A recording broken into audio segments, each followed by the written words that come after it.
Hi everyone, so to finish up this month's Spellbinders June of 2022 club kits, I will do a little something with the card kit. It is the Party Hat and Streamers card kit, and Spellbinders did send these items free of charge for my review. And of course all opinions are my own. And any links I have in the description box will be affiliate links, which means I'll make a small commission if you purchase items to those links. So I already did a whole unboxing. I went through every bit that's in here and all the kits of the month. So I'll link that video if you're curious to see everything again, you know, just a nice recap. But today what we're going to do is make our little hat. And it's just a very simple, sweet little thing. The main dies here. You have your hat. It has little tabs so you can kind of make it a little rounded looking or however you want to do that, or just use it to stick down there. There's a couple of fringe here. So this one is a little round like this, and this one's slightly different. Sorry guys, I'm not sure where I was, but I was talking about this guy. It actually, I think it makes like a rolled flower type thing, which I guess if I look here, it's that little pom-pom. So cute, because I was curious. I'm like, well, if this one's here, then this one, that's what it's for. So really cute. We'll definitely use that today. And then here, this is an inlay if you would like to do that. So your hat has a couple different ways to design it as far as inlay or not, and then, you know, has stripes or not, or, you know, just use pattern paper or whatever paper you like. And then we have the words "Make a Wish," really sweet, and then some little flowers to help you decorate here and there if you would like to use those. Again, there's tons of stuff in the kit. I've been using the kit. I kind of rated this for paper this month, so what I'm going to do is pull out a card base and some of the items that we would like to use. I'll go ahead and we'll cut out a little hat, and we'll go from there. I'll be right back. So I chose some papers, and I thought this was really fun, just really festive. I don't even know what I'm going to do with the hat yet, but I think this paper is adorable. And then when I saw this on top, I was like, what if we layered that up, made it really festive? So I'm going to cut this down, or you can use your precision dies to, the way I like eighths. So 4 1/8 by 5 3/8, and on this one, 4 by 5 and a quarter. And I'll be right back, I guess. So here are my mats, and I actually use a decal edge trimmer on this one just for fun, make it a little more celebratory, I don't know, a little different. So I'll put that there, and then I'm just going to lay this on here, and then I'll do the same thing with the second mat layer. I'll get this guy adhered, and I'll be right back. I love that already. So cute and festive. Oh my gosh, you guys. So with this one, I think what I'm going to do is, this is the piece that's left of that beautiful raspberry. I have another piece back here, just the other piece that was left after the 4 1/4 cutting. I'm going to cut this out of this color. And then out of this color, I'm going to go ahead and trim this out also, but also use the inlay. And I just run them through at the same time. And of course, I use some tape so they don't move, because you don't want that die moving while you're die cutting. And I think I'm going to run this through our little gold accent paper that comes in the kit always. There we go. Running this one through the gold. And we can do our little pom-pom on the top gold too, but I think I'm going to go ahead and do black. I like the look of that. So I'm going to run this through some black paper, and I'll be right back. Okay guys, so I have the instructions here. Basically, you're going to put this on top of this one, and you know, if you want to trim these tabs off of here and fold these back, then this guy will be kind of out here, or you can trim these guys, or sorry, fold this one back, and it will kind of encase itself a little nicer. And then all you have to do is cut these tabs off here. And when I cut them off, I'm going to cut them off a little bit to the right of where the line is. That way it fits in there without being right at the score line and maybe causing a little issue, like where it doesn't want to bend, because there's a good amount of coverage in here. So this little guy is going to go in here, and as you can see it there. And then we also have our little fringe. So cute. Yeah, they just have it right on top. I suppose if you want to sandwich in between the two, you can do that too, but I think it's just easier to place it right behind. So I'm just going to open this back up. And we're just going to pop this on here and put some glue pretty much in every little line just to keep it down. Man, again, I'll pop it with the nicer side down, but you're not going to see it anyway. I'm going to put that guy in there.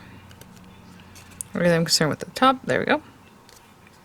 And then this little guy, I'm just going to put glue on here. Now this will take a little minute to settle in to dry, because this is very metallic and it'll stay a little bit wet for a while. But let's just pop that in there. And look on the other side, make sure. Oh, how cute. Now when you put this on your card, You kind of want to give it a little bit of rounding, so I'm going to do that right now too as I'm holding it in my hands. Again, careful with your little gold fringe. And this stuff, since this is paper, but honestly it feels like metal sheets, and it might be metal sheets because that's something that companies do, because it really does feel like metal. But you can fringe this out if you like to get a little more dimension, or you can just leave it. So I'll probably mess with that a little bit more once it's set up. But for right now, I just want to give it some rounding like this so that when I stick this down, oopsie, excuse me, on my card base, it's already kind of wanting to do that, right? So I'll probably just push that down and kind of give it a, just getting it a little bit round. And in the meantime, while that's setting up, we can take this little guy. Now, I have a quilling tool. If you don't have a quilling tool, it's not a big deal. Actually, I have several quilling tools. So whatever it is you have or want to use, or just hold onto it with a just hold onto it with a tweezer. But I'm just going to pop this in here. I'm going to start at this lower end, and I think I'm going to go in like this. Yeah. So you know, you have a nice side and a rough cut side, and basically I'm looking at the nice side is facing me, and I'm starting in the middle, going out. If you want to start the other way around, I just feel like that's how it has to go. But it does say die cut and roll from long end to short end and glue. Okay, well then let's do it that way. There we go. I'll do it the way they say, from long end to short end. And I'm still putting the nice side facing up, because when you like fluff it up, you want that to come out. So I'm just gonna grab this. Oh yeah, that makes more sense. Well, you know why? It's in my head. I'm thinking little flowers, you know. But for this, that looks really nice. I'm keeping it nice and straight, I think. And I need a little bit more glue at the end here, since I had started off a different way. Generally, I don't let go of my quilling until I'm done, because it will unravel. If that's what you want, you know, that's fine. Some flowers you do let them unravel.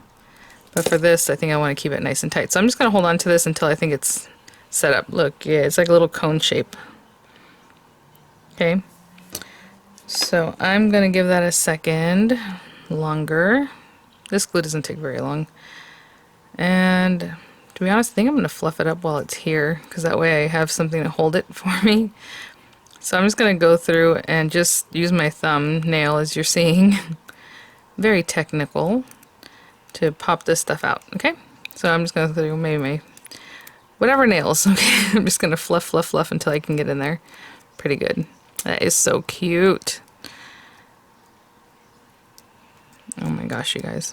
Okay, I'll keep fluffing till I'm happy. That's pretty darling. If that's set up, I just pulled out some fun things I think will be really cute. And maybe I'll put my Make-A-Wish here. So let's actually get that going. So from the die cut pieces, just some fun things to tuck in here and there, but I figured the cake can be really cute just right here. And then this little guy can be tucked in behind when we have it ready. Let's see, like in there. Something like that.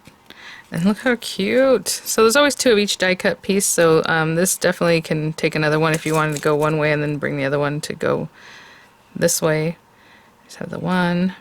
We'll stick that guy down. We have this guy ready to go. Oh my gosh, you guys, that is the cutest little thing. You can definitely use it as a flower later. Alright, and you can pull out the hot glue gun. Right now what I'm going to do is stick this down. Since I use wet glues, I'm going to have to wait for it. But as I put it on here, again, I already trained it to be more rounded, but I'll still kind of do that, push the tabs out so that they make contact, and place that wherever I think is going to be most adorable. Let's see, somewhere there, that little guy. So cute. So I'm going to hold that down. And if you feel like, you can take like a bone folder or a thin tool just to make sure that your tabs are touching the card base, and I'll be right back. As I'm holding this, I'm going to go ahead and glue this little guy down, especially because I didn't fire up a hot glue gun. But look at that, just perfectly quilled, super cute. I'm going to pop that little guy right there. And we can manipulate a little bit more when we're done. So I'm going to hold that there, continue to keep this here. And I'm going to use the words Make-A-Wish and cut them out of some black paper, okay? And I'll be right back. Okay guys, so there's my hat with a lot of dimension. I mean, if you're going to use this little puffy, you might as well put the dimension, right? But if you don't want to, you want to flatten it out, you can definitely flatten that out. You can probably even flatten this out pretty good. If you want it to go into, you know, just a flat like mailing envelope. But I'm going to pop out the little words very carefully. Let me see if I can get this guy. And I'll just glue them down. So cute. I don't know if you noticed the little W has this little style to it. They did the same thing with the Glimmer of the Month and things, so it's really sweet how they kind of have all the fonts coordinate for this time. Let's see here. Okay, and the way I always glue things down like this that are a little delicate is I just put glue on the back of my hand and dip them in that glue. So it'll probably be something like that. And oh. Oh my gosh. Okay, so I'm gonna glue those down. I'll be right back. A little glue on the back of the hand. Dab, dab, dab. There it is. And thanks for watching, guys. I will have images coming up. I'll have the links in the description box. Thank you so much, Spellbinders, for sending these items for review. Super cute. I mean, just the whole subject matter in here with the die cuts and everything. Just adorable. I will link the full unboxing though, so you guys can check out everything that's in there. And again, if you want to fluff these little guys up, you can definitely do that. Alright guys, I'll see you at the next one. Bye now.